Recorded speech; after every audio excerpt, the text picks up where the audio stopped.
News presentation. Let's enjoy SMR TV news. Fast headlines. The parts of manifestos do product reactions matter. Samsung Note 10 पर Naumadi Bangladesh. Prime Minister advises you to be more entrepreneurial. Polls expect me are more congenial than previous times.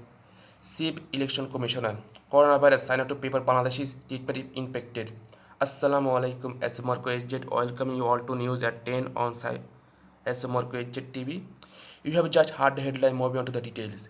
On January 29, about 36 hours before campaigning stopped and 2 days before the election itself, the ruling party's mayor candidate for Dhaka South City Corporation, Barrister Shahbaz Taposh, made public his election manifesto. A year later, the opposition party candidate for Dhaka South, Ishaq Hussain, gave his Tabitha Dhaka North opposition party and Atiqul Islam.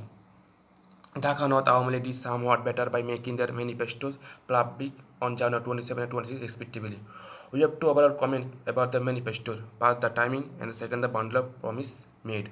Manifesto are programs that candidates present to the public, revealing their visions, specific plans, and detailed working of how those ideas would be implemented. With the respective manifestos, candidates face their constituencies, the media, and the general public on the viability of their projects, how they plan on implementing them. The voters are supposed to choose their favorites from such direction. Now the first question is, why is the time to do all that? How do these candidates expect the voters to pass it and then examine and then question from a judgment and finally make up their minds about the favorites with such a limited at their disposal? Second comes the question, what really is in the manifesto that the poor mayoral experience gave to the public at the very last moment? Articles rule out a program embracing anti-mosquito and anti-air pollution types. Tabitha talked about making Dhaka intelligent city, scientific waste management, and introducing a farmers market. Ishaq Hussain promised to turn Dhaka into a top-class metropolis, one that is safe for humans and to fight corruption firmly. Bashir Tapur said he would turn Dhaka South into a tourist hub, a turn the premise of the old jail into an amusement park. Implementing any one or all of these promises would be like a dream come true for every Dhaka resident. However, the moot question is whether these mayoral candidates know the powers of a mayor and how poorly equipped a mayor's office is in implementing them. To start with, the role of the mayor's office remains largely undefined and really underpowered. In fact, the main function of a mayor's office is to keep the city clean and well-lit and lease out car market location during Eid al-Adha. It was issued rickshaw license and issued Bharat and death certificate and some such other chores. But practically everything else, the mayor has to seek the help of bodies that are not in his control. All said and done, given the present irregularities, no mayor can implement anything of substance on his own.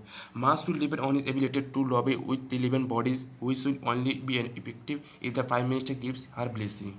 On their own, the promise made be in the respective manifesto are nothing much to write home about.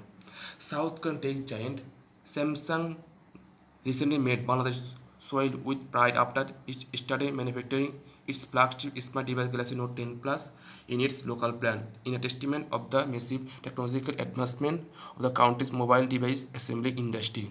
The Note 10 has been designed like a computer gaming console and a movie tech camera and comes with an intelligent pen. No doubt this is the most sophisticated handset produced in the country, said Muhammad Isbahuddin, Chief Marketing Officer of Pear Electronics, Samsung's local assembly partner.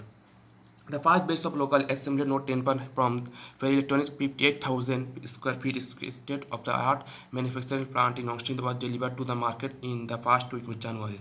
Thanks to local assembly, the flagship Samsung device became Taka 31,300 cheaper. It is now selling at Taka 1,130,000, and all 1,500 units in the first batch has already been sold out, which is a tremendous response from the market, said Uddin, who is also the Joint Secretary of the Bangladesh Mobile Phone Importers Association. And the overwhelming response has convinced Pear Electronics to assemble the Note 10 Lite, another top-notch handset.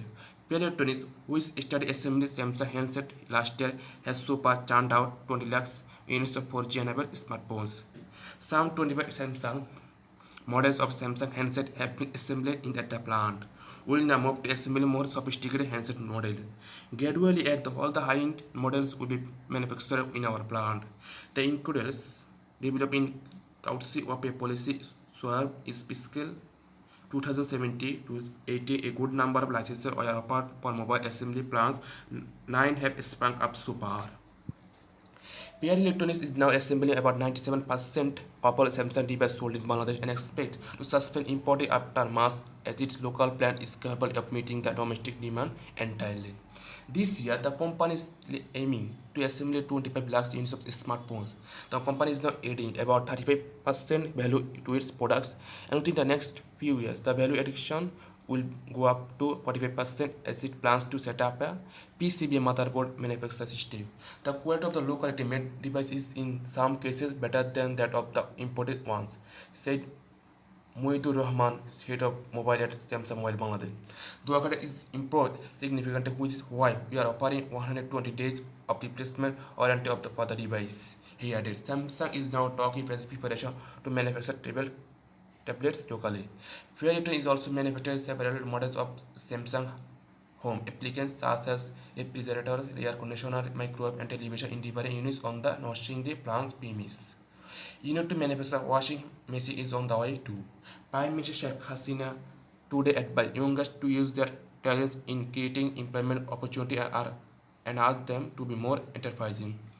She also expects hope that Mozilla will be marketed with a generation of employment for all.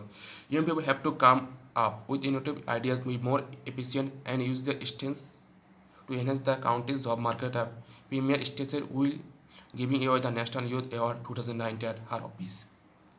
Prime Minister Sheikh Hasina today awarded 22 self-employed young people and 5 youth organizations in recognition of their contribution towards the native employment for themselves and others.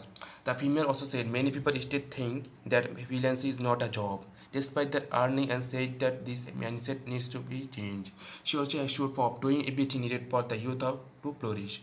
The premier simultaneously called upon the youth to stay away from terrorism, militancy, narcotics, and corruption. State Minister for Youth and Sport, MD Zahid Hassan Rasil, presided over the function, while Youth and Sports Secretary MD Akhtar Hussain delivered the welcome speech.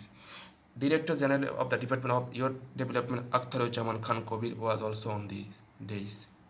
Jan Atikur Rahman, who secured the award as the county's best successful self-employed young person, and the Parveen Akhtar, who received the award as the county's best youth organizer under the women's category, spoke on the occasion on behalf of the recipients.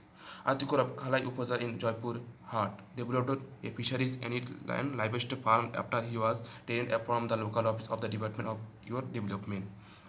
Now his farm is Othabataka, Pipecore, and he employs some 150 workers.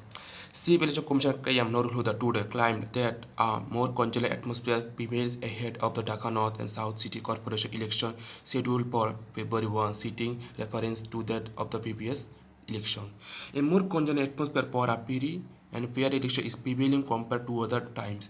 Candidates are conducting campaigns while voters are participating in the electoral to decide their desired candidates without any hindrances. The CEC said while talking to reporters at his election commission officer in the capital at the afternoon on the last day of the election campaign, referring to opposition party allegations that their candidates and party men are being harassed while visiting door to door ahead of the election. The CEC said, "We don't have any such information, but a law enforcement agency will be vigilant and will make arrest if any criminal, terrorist, or bomber takes shelter here Dhaka from outside."